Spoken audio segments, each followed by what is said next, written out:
அனைவருக்கும் வணக்கம். சென்னை புரசைவாக்கம் முருகப்பா தெருவில் உள்ள அடுக்குமாடி குடியிருப்பை சேர்ந்தவர்தான் இந்து. தொழிலதிபரின் மனைவியான இவருக்கு 2 குழந்தைகளும் உள்ளனர். கணவர் அண்ணா சாலையில் கார் மற்றும் ஆட்டோ ஸ்பேர் பார்ட்ஸ் மொத்த வியாபாரம் செய்து வருகிறார். இதற்கிடையே இந்து வசித்து வரும் அடுக்குமாடி குடியிருப்பின் 4வது மாடியில் கடந்த 2025ஆம் ஆண்டு சங்கீதா வயது 53 என்பவர் தனது மூத்த மகனான திலீப் வயது 34 மற்றும் தன்னுடைய இளைய மகனான அங்கிட் வயது 31 ஆகியோருடன் வாடகைக்கு குடியேறினார். அப்போது சங்கீதா தொழிலதிபரின் மனைவி இந்துவிடம் அடிக்கடி பேசி வந்துள்ளார். இதனால் தொழிலதிபரின் மனைவியான சங்கீதாவின் வீட்டிற்கு வந்து சென்றுள்ளார். இந்த பழக்கத்தின் சங்கீதாவின் மூத்த மகனான திலீப் அடிக்கடி தொழிலதிபரின் மனைவியிடம் பேசி வந்துள்ளார். இந்த பழக்கம் நாடைவில் இருவருக்கும் இடையே கள்ளக்காதலாக மாறியுள்ளது. இதனால் திலீப் தொழிலதிபர் கடைக்கு சென்ற பிறகு வீட்டில் தனியாக இருக்கும் இந்து வீட்டிற்கு சென்று இருவரும் தனிமையில் இருந்து உல்லாசமாக இருந்து வந்துள்ளனர். இதனால் தொழிலதிபரின் மனைவியான இந்து திலீப்புக்கு சரியாக வேலை இல்லாததால் செலவுக்கு தன்னிடம் உள்ள நகைகளை கொடுத்து வந்திருக்கிறார். ஒரு கட்டத்தில் தொழிலதிபரின் மனைவி தனது கள்ளக்காதலிடம் வீட்டில் வைத்துள்ள தங்கம் வைர நகைகளை காட்டி எல்லாம் உனக்குதான் என்றும் நாம் இருவரும் சந்தோஷமாக இருக்கலாம் என்றும் கூறியுள்ளார். இதை தனக்கு சாதகமாக பயன்படுத்தி கொண்ட திலீப் தொழிலதிபரின் மனைவியிடம் ஒவ்வொரு முறையும் உல்லாசமாக இருந்துவிட்டு நகைகளை வாங்கி கொண்டு வந்திருக்கிறார். தொழிலதிபரின் மனைவியும் வீட்டில் சும்மா இருக்கும் நகைகள் தானே என்று கொடுத்து வந்திருக்கிறார். இதற்கிடையே கள்ளக்காதலன் திலீப் தனது வாடகை வீட்டை காதலியான தொழிலதிபரின் மனைவியிடம் தெரிவிக்காமல் திடீரென கடந்த 10 நாட்களுக்கு முன்பு காலி செய்துவிட்டு தலைமறைவாகிவிட்டார். வழக்கம் போல தொழிலதிபரின் மனைவி தனது கணவன் கடைக்கு சென்றதும் தனிமையில் இருக்க தனது கள்ளக்காதலை செல்போனில் தொடர்பு கொண்டிருக்கிறார். ஆனால் போனோ சுவிட்ச் ஆஃப் செய்யப்பட்டிருந்தது. உடனே அவரது தாயான சங்கீதாவுக்கு ஃபோன் செய்தபோது அவரது ஃபோனும் சுவிட்ச் ஆஃப் செய்து இருந்தது. இதனால் சந்தேகமடைந்த தொழிலதிபரின் மனைவி கள்ளக்காதலின் வீட்டிற்கு சென்றபோது வீடு பூட்டப்பட்டு இருந்தது தெரிய வந்தது. அடுக்குமாடி குடியிருப்பில் வேலை செய்யும் செக்யூரிட்டிகளிடம் கேட்டபோதுதான் இரவோடு இரவாக திலீப் வீட்டை காலி செய்துவிட்டு சென்று விட்டதாக கூறினார். அதை கேட்டு தொழிலதிபரின் மனைவியே அதிர்ச்சி அடைந்திருக்கிறார். தனது கள்ளக்காதலிடம் பல கோடி மதிப்புள்ள தங்க வைர நகைகள் வெள்ளி பொருட்கள் கொடுத்து வைத்ததை திரும்ப எப்படி வாங்குவது என்று தெரியாமல் அவதைப்பட்டுள்ளார். அதே நேரம் தொழிலதிபர் தனது உறவினர் வீட்டு சுப நிகழ்ச்சிக்கு செல்ல வேண்டி வீட்டில் உள்ள நகைகளை சரிபார்த்துள்ளார். அப்போதுதான் லாக்கரில் இருந்த தங்கம் வைர நகைகள் மற்றும் வெள்ளி பொருட்கள் குறைந்திருப்பதைக் கண்டு அவரது மனைவியிடம் கேட்டிருக்கிறார். அப்போது கணவரின் காலில் விழுந்து திலீப் என்னுடன் தனிமையில் இருந்தபோது ரகசியமாக செல்போனில் வீடியோ மற்றும் புகைப்படங்களை எடுத்து வைத்து என்னை மிரட்டி நகைகளை பறித்து சென்றதாக கூறி அழுதிருக்கிறார்.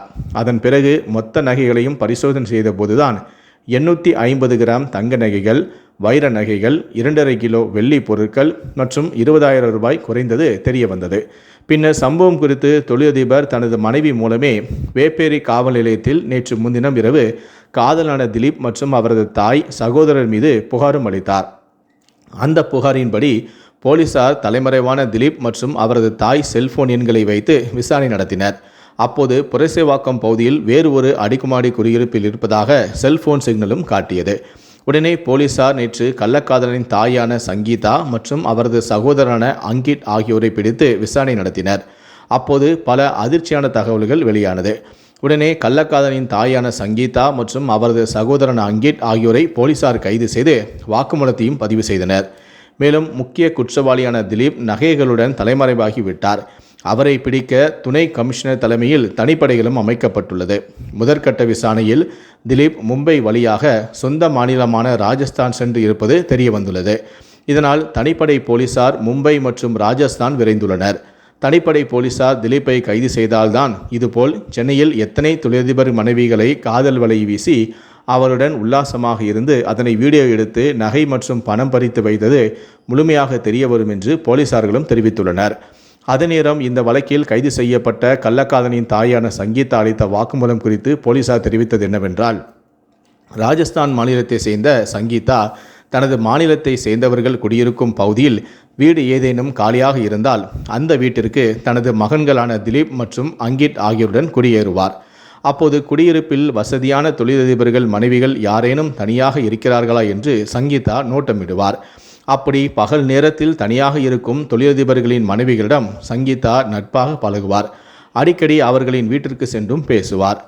சமைக்கும் உணவுகளையும் கொடுத்து அவர்களிடம் நெருங்கி பழகி தொழிலதிபரின் மனைவிக்கு தனது மகன்களையும் அறிமுகம் செய்து வைப்பார். சொந்தமாக தொழில் செய்ய முயற்சி செய்கிறார்கள் என்றும் கூறுவார். பிறகு தொழிலதிபரின் மனைவியின் செல்போன் எண்ணை வாங்கி 2 மகன்களில் யாரிடம் தொழிலதிபரின் மனைவி பிரியமாக பேசுகிறார் என்று கவனித்து அந்த மகனிடம் தொழிலதிபரின் மனைவியின் செல்போன் எண்ணையும் கொடுத்து மெசேஜ் அனுப்பும் பழக்கத்தையும் ஏற்படுத்துவார். அதுபோன்று தொழிலதிபரின் மனைவி இந்துவிடம் தனது மூத்த மகனிடம் இவரது செல்போன் எண்ணை கொடுத்து மெசேஜ் அனுப்ப சொல்லி பழக்கத்தை ஏற்படுத்தியும் இருக்கிறார்.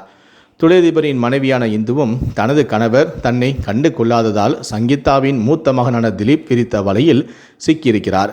பிறகு அடிக்கடி திலீப் தொழிலதிபரின் மனைவியுடன் உல்லாசமாக இருந்திருக்கிறார். அவரது நம்பிக்கையையும் பெற்றிருக்கிறார். அதன் பிறகுதான் திலீப் தொழிலதிபரின் மனைவி இந்துவிடம் நிர்வாணமாக இருவரும் ஒன்றாக இருக்கும்போது ரகசியமாக படுக்கையறையில் செல்போனில் வீடியோவும் எடுத்திருக்கிறார். தற்போது தங்கம் 1 சவரன் 1 லட்சத்தை தாண்டி விற்பனையாவதால் திலீப் தொழிலதிபர் மனைவியான இந்துவிடம் இருவரும் உல்லாசமாக இருந்த வீடியோ மற்றும் பல கோணங்களில் எடுக்கப்பட்ட நிர்வாண புகைப்படங்களை காட்டி பணமும் கேட்டிருக்கிறார். இதை சற்றும் எதிர்பார்க்காத தொழிலதிபரின் மனைவி என்ன செய்வது என்று தெரியாமல் தான் நகைகளை கொடுக்க மறுத்துள்ளார். அப்போது திலீப்போ, நாம் இருவரும் உல்லாசமாக இருந்த வீடியோ புகைப்படங்களை இன்ஸ்டாவில் பக்கத்தில் பதிவேற்றி விடுவேன், அதோடு இல்லாமல் உனது கணவர் மற்றும் உறவினர்களுக்கும் இந்த வீடியோவை அனுப்பிவிடுவேன் எனவும் மிரட்டியிருக்கிறார். இதனால் தான் வேறு வழியின்றி வீட்டில் உள்ள தங்கம், வைர நகைகள் மற்றும் வெள்ளி பொருட்களை தொழிலதிபரின் மனைவி திலீப்பிடம் எடுத்து கொடுத்திருக்கிறார். இந்த விஷயம் தொழிலதிபருக்கு தெரிந்ததால் அவர் நடவடிக்கை எடுப்பதற்குள் சங்கீதா தனது மகன்களான திலீப் மற்றும் அங்கித் ஆகியோரை வீட்டை காலி செய்துவிட்டு தலைமறைவாகியதும் போலீசாருடைய விசாரணையில் தெரிய வந்தது.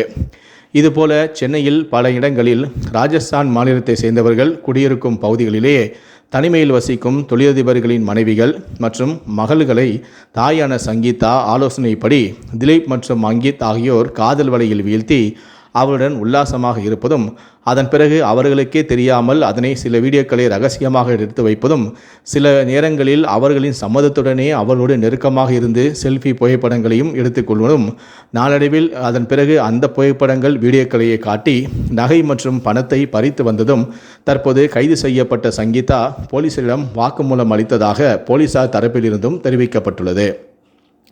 இவர்கள் மீது மாதவரத்தில் 2 வழக்குகளும், ஐஸ் ஹவுஸ் பகுதியில் ஏற்கனவே 1 வழக்கும் நிலுவையில் இருப்பதும் போலீசாரின் விசாரணையில் தெரிய வந்திருக்கிறது. சென்னை புரசைவாக்கத்தில் தொழிலதிபர் மனைவியை ஏமாற்றி பல கோடி ரூபாய் மதிப்புள்ள நகைகளை பறித்த கள்ளக்காதலன் தற்போது தலைமறைவான நிலையில் அவனது குடும்பத்தினர், அதாவது தாய் மற்றும் சகோதரர் கைது செய்யப்பட்டுள்ள இந்த சம்பவமானது அந்த பகுதியில் தற்போது பெரும் பரபரப்பையும் அதிர்ச்சியையும் ஏற்படுத்தியிருக்கிறது. இந்த வீடியோவை பற்றிய உங்களுடைய கருத்துக்கள் என்ன அப்படிங்கிறத கீழே இருக்கக்கூடிய கமெண்ட் செக்ஷனில் மறக்காமல் சொல்லுங்கள். முடிந்த அளவுக்கு இந்த வீடியோவை மற்றவங்களுக்கும் ஷேர் பண்ணுங்கள். மேலும் இது போன்ற பல வீடியோக்களை பார்க்கணும் அப்படின்னு நினச்சிங்கன்னா மறக்காமல் இந்த சேனலை சப்ஸ்கிரைப் பண்ணுங்கள். நன்றி, வணக்கம்.